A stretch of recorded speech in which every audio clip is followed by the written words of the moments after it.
Dip the chicken in the water, then put it directly in the hot oil. I assure you that you have been frying the chicken badly all your life. With this trick you will avoid burns and that your pot gets dirty. Today I will teach you this trick.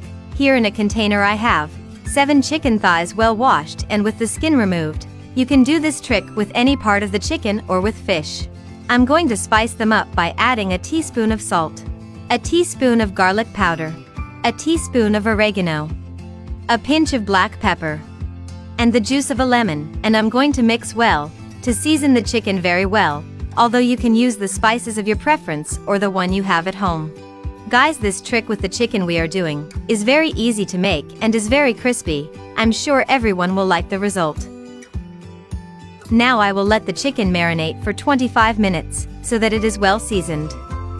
While it is marinating, in a bowl I will add 5 tablespoons of cornmeal. I will also add 4 tablespoons of wheat flour, common all use, and mix these 2 ingredients very well. Friends, this trick was taught to me by my mother, because I asked her how she did to make the chicken so crispy and delicious. She showed me how she does it and it really looks great. Do it at home and then tell me again if it has worked for you. After the time marinating the chicken thighs, I will go through this mixture. To bread it very well, I recommend doing this step 2 times.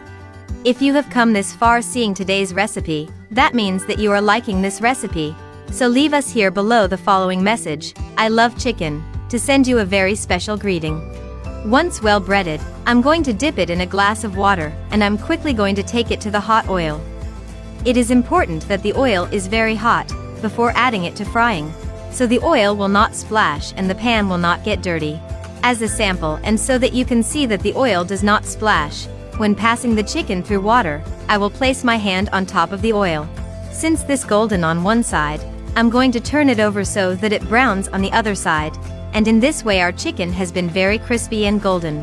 I will do the same process with the rest. First I will pass it through the flour mixture, then through the glass with water and finally through the hot oil.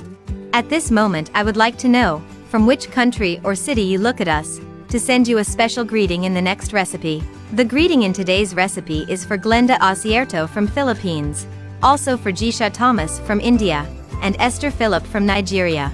Thank you for always seeing and enjoying our recipes.